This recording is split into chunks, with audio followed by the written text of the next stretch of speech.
Hello, Kelly. How are you? Very well. Now, before we talk about the installation you're currently working on, how did you two meet? Peter Donegan, where were you? I was brought to, I can't say this in an Australian accent because that'll sound funny, but Cairns, I'm told, is the town. Do you want to pronounce it, Ben? Cairns. Okay, thank you. And I was the keynote speaker at the Australian Institute of Horticulture conference back in November. And myself and Ben, to be quite fair, he's a pretty easy guy to get on with. He's extremely brilliant at what he does for a living. And it's kind of pretty difficult to not get on with a guy who's such a gentleman, to be quite fair. And that's exactly what happened. And that became I'm a horticultural romance or bromance, if I may, Kelly. And then this opportunity comes along, which is wonderful. And Peter, you won gold last year at this same show, the International Flower and Garden Show in Melbourne, the first Irish designer to do so. That must have been a pretty exciting time. It was, and I'll be honest, Kelly, there's I remember going back to Dad. We'd worked in France. It was a garden to commemorate the centenary of the ending of the First World War, 13th century castle and all those things.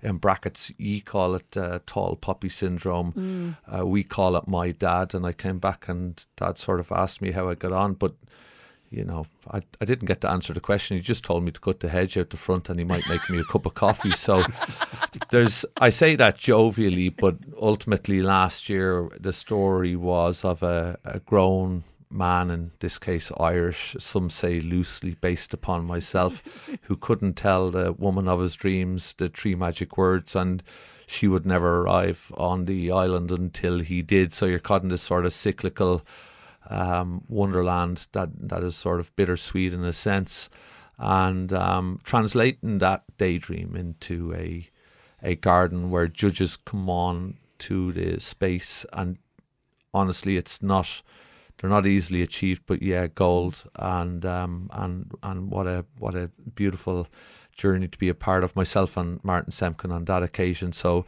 I think it becomes a pretty easy, if I might use the word, sell to Ben French, or Benjamin as I call him when I'm in good form, to come all the way from Queensland, one of the finest contractors there, but as previously noted, a gentleman as well.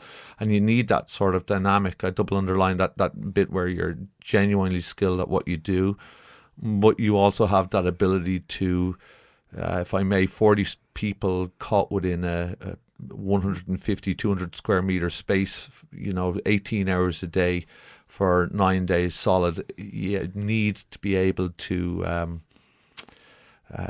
get on well with other people, to put it lightly. Yes, indeed.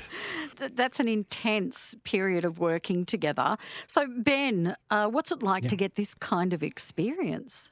Oh, it's fantastic. We've been able to bring a third of our team down from Brisbane, and they've been working, rock solid. And they're long days, but they're also working amongst so many other like-minded contractors, all trying to achieve the same goal. And it's just a great atmosphere to be around. Honestly, they're having the time of their lives. We're day 5 now. Into the build. Peter's like, is it only day 5? I feel like I said to Ben in the taxi here, I feel like I've been in Australia for about 14 years and I've got a beard down to my knees, and I couldn't tell you what time of the day it is, to be quite honest. So this installation, can you tell us a bit about it, Peter? I'll be brutally honest with you, Kelly, that the stats at this moment from the Defence Force Welfare Association are that you're 107% more likely to commit suicide if you are a female veteran, 30% higher again if you're male, and the highest populace of homeless people are veterans as well. And when you get into those numbers, I guess it's a little bit sort of harrowing, or maybe it raises a few eyebrows. Yeah. I say that as respectfully as I can. I think if you go back again to the work that I was doing in France, and this is where the journey here began, they had an exhibition there called L'amour, or love, he says French in a bad Irish accent. But the paradox was explained how they the ministries paired the young soldiers with a beau or a pen pal or a wife. They fast-tracked the marriages, I guess, from the soldiers' perspective, in the hope that they would want to return and, if I may word it this way, live a little longer to make that return journey home to that love. What happens, obviously, post-war is they come back and the exhibition shows divorce rates go exponential, and then you realise the mind is never the same. And the artworks of a guy called Otto Dix, and when you get into Otto Dix artworks, he depicts the effects that I guess the war had on the rats in the trenches, pardon my language to your listeners, but also then that the soldiers' notes show that their comrades started to show the same effect. The garden, I guess, is a complete bittersweet. Doesn't make complete sense. It'll raise a few eyebrows. I appreciate that. If children come to the show and they smile because of the main feature, which I know you're about to get into, then that's all well and good. And a show is meant to be that. It's meant to be enjoyed, and absolutely. But I think if people read the story and hear the story, then maybe it tells a little bit of a different tale. ABC Radio Brisbane, you're with Kelly Higgins-Devine, and this afternoon you're hearing about a wonderful Brisbane connection with an installation showpiece that's happening at this year's Melbourne International Flower and Garden Show. It's being built as we speak. It's, as you've heard, a dream, so to speak, by Irish garden designer Peter Donegan. It's called A Moment in Time. And he asked along multi-award-winning Brisbane landscaper Ben French and some of his team to help put it together. So, Ben, what's involved? I mean, we've been hearing about the hours that you're all putting in and how many days it's going to be. And I suppose there'd be people thinking, what the heck are you doing that it's taking all that time? It's amazing to see how much progress has been made. Even on day one, how much was built. Now we're at the stage of planting, and we're all going home a little bit sore, pretty tired, but it's so much energy when we to get back in there the next day and keep on pushing on. The progress, every plant you put in, you stand back, you look at it, and it's just really coming together, and the team are just so pumped. I mean, not just our team, but the team from Semken who have taken us on board to support them, and it's just been. It feels like we've been working with them forever, to be honest.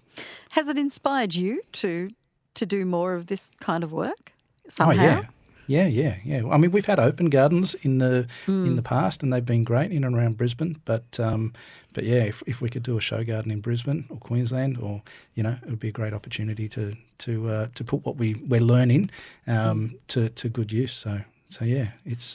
But I mean, there's nothing like it, that I've seen walking around the show and what they have here in Melbourne. It's just next level.